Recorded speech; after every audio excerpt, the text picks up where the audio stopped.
Feluq l-40 anniversarju ta' Dar il-Mediterran għall-konferenzi għaddej xogħol ta' rinnovar sabiex titgawda aktar mill-pubbliku u jifhem aħjar l-istorja ta' din il-binja storika.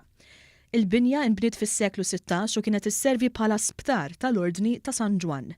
Mal-milja ta' snin, eżattament 40 sena ilu, bil-viżjoni tal-eks Prim Ministru Dom Mintoff, il-binja bdiet tintuża bħala ċentru għall-konferenzi.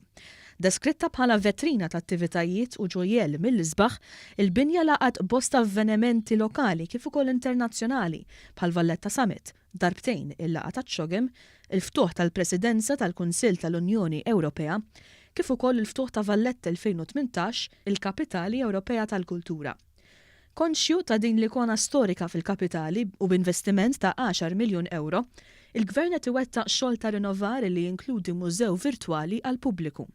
Iċ-Chairman ta' Dar il-Mediterran, Dr. Kenneth Spiteri, spjega kif il-qofol tal-mużew virtwali se jintlaħaq fuq il-bejt tad-dar fejn il-pubbliku jista' jgħix l-istorja ta' Malta.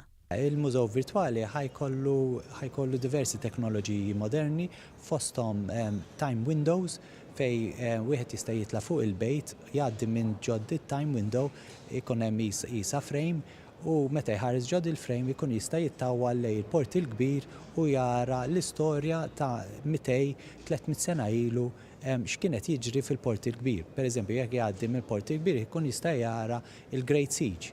Jekk jgħaddi minn ġod it-time window fi żmien il-gwerra jista' jara l-Ohio dieħla fil-ġurnata ta' Santa Marija meta salvat il-Malta.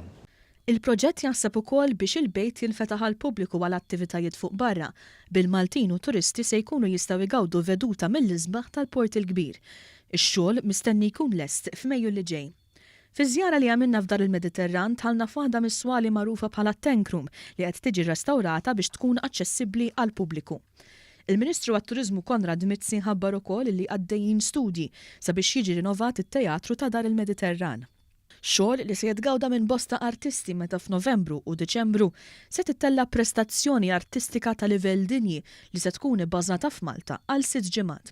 Dr. Mizzi nota b'diżappunt li Malta kellha tirrifjuta 3 avvenimenti kbar internazzjonali għal 8,000 ruħ.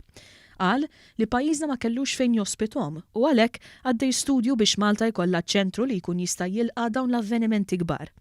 Ir-realtà huwa li tul dawn l-aħħar sena kellna xi 3 requests mant international companies biex jorganizzaw major events ġewwa pajjiżna u xtaqu indoor venue fejn ikollhom madwar 8,000 sa 10,000 ruħ.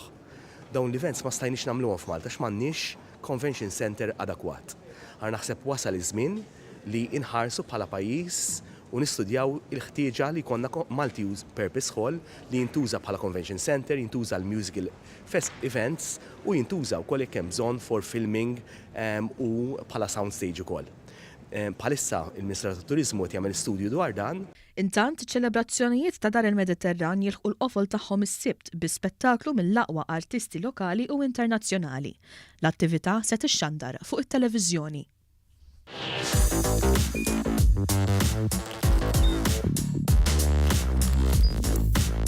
Idħol fuq one.com.mt u hemmhekk tista' tara l-programmi kollha li jxandru fuq One permezz ta' One Play.